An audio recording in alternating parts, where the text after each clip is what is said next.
बिस्मिल्लाहिर्रहमानिर्रहीम। अस्सलाम। अपने चैनल पर खुश आमदीद कहता हूँ। माँ की अनमोल मोहब्बत। तूफ़ानी बारिश हो रही थी। रात के 2 बजे का वक्त था। डॉक्टर साहब अपने बेडरूम में गहरी नींद सो रहे थे। इतने में दरवाजे में दस्तक हुई। दस्तक से डॉक्टर साहब की आँख खुल गई और वो गुस्से में बड़बड़ाते हुए उठे और दरवाज़ा खोला। देखा तो एक औरत रात के इस पैर खड़ी थी। उन्होंने हैरत से पूछा, क्या बात है, इतनी तूफ़ानी बारिश में यहाँ कैसे? इस औरत ने रोते हुए दरख्वास्त की, डॉक्टर साहब मेरे बच्चे की तबीयत बहुत ख़राब है, आप मेहरबानी फरमा कर मेरे साथ चलें।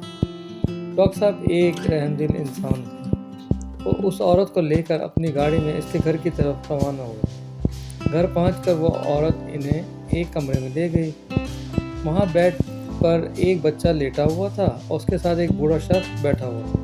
बूढ़ा शख्स डॉक्टर साहब को देखकर हैरान हुआ, लेकिन बोला कुछ नहीं। डॉक्टर साहब ने बच्चे का मुआयना किया और दवाई ली। बूढ़े शख्स से पूछा, इस बच्चे की माँ कहाँ है? उसने जवाब दिया, डॉक्टर साहब उसे तो मरे हुए 6 माह का अरसा बीत गया है। डॉक्टर को यकीन नहीं आया। वो बूढ़ा शख्स उठा और साथ वाले कमरे से एक तस्वीर उठा लाया जो उस औरत की थी। बूढ़े ने पूछा, आप इस खातून की बात कर रहे हैं? डॉक्टर बोले, जी बिल्कुल। और ये सुनकर डॉक्टर हैरान रह गए। ये एक बिल्कुल सच्चा वाक़या है। बाज़ वाक़या दुनिया में ऐसे होते हैं जो इंसान के अक़ल से मावरा होते हैं। इससे माँ की अनमोल मोहब्बत का पता चलता है।